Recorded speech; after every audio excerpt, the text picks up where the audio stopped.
ಬಾಬಾ ಸಾಹೇಬ್ ಅಂಬೇಡ್ಕರ್ ಅವರ ಪರಿಶ್ರಮ, ಅವರ ಒಂದು ಮುಂದಾಲೋಚನೆ, ಅವರ ಒಂದು ಕಠಿಣ ತಪಸ್ಸು, ಅವರ ಒಂದು ವಿದ್ವತ್ವ, ಅವರ ಒಂದು ಸಾಮಾಜಿಕ ಕಳಕಳಿ, ಅವರ ಒಂದು ದೇಶ ಅಭಿಮಾನ, ಇದೆಲ್ಲವನ್ನು ನಾವು ಇಟ್ಟುಕೊಂಡು ಇವತ್ತು ನಾವೆಲ್ಲ ನಮ್ಮ ಮಕ್ಕಳಿಗೆ ಆ ಒಂದು ನಿಟ್ಟಿನಲ್ಲಿ ಸಾಗಿಸುವಂಥ ಕೆಲಸ ನಾವು ಮಾಡಬೇಕು.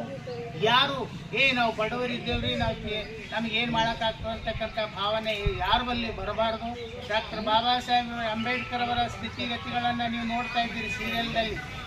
ಅವರು ಅಷ್ಟು ಉಳ್ಕೊಂಡು ಕೂಡ ಆ ಒಂದು ಸಾಧನೆ ಮಟ್ಟಕ್ಕೆ ಹೋಗಿದ್ದಾರೆ. ಅಂದರೆ ಇವತ್ತು ನಾವೆಲ್ಲ ನಮ್ಮ ಮಕ್ಕಳಿಗೂ ಕೂಡ ಅದೇ ಒಂದು ಯೋಚನೆಯನ್ನು ನಾವು ಯಾವಾಗಲೂ ಎಲ್ಲಕ್ಕ ಮಹತ್ವ ಎದಕ್ಕೆ ಕೊಡಬೇಕು ಅಂದರೆ ಶಿಕ್ಷಣಕ್ಕೆ ಕೊಡಬೇಕು. ನಾವು ಫಸ್ಟ್ ನಮ್ಮ ಮಹತ್ವ ಶಿಕ್ಷಣ ಅದ.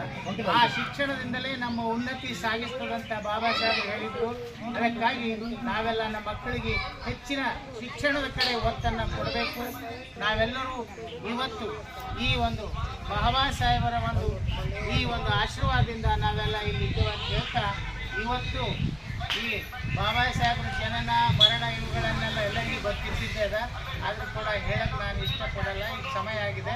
ಅದಕ್ಕಾಗಿ ನಾವೆಲ್ಲ ಇವತ್ತು ಬಂದು ಈ ಒಂದು ಬಾಬಾ ಸಾಹೇಬರ ಈ ಒಂದು ಧ್ವಜಾರೋಹಣ ಕಾರ್ಯಕ್ರಮ, ಇವತ್ತು ಇವತ್ತಿನ ಒಂದು ನಿಬ್ಬಾಣದ ಕಾರ್ಯಕ್ರಮಕ್ಕೆ ತಾವೆಲ್ಲ ಭಾಗಿಯಾಗಿ ಒಂದು ಕಳೆ ತಂದಿರಂತೇಳಿ ತಮ್ಮೆಲ್ಲರಿಗೆ ಮತ್ತೊಮ್ಮೆ ಅಭಿನಂದಿಸ್ತಾ ಈ ನಾನು ಎರಡು ಮಾತನಾಡ್ತೀನಿ.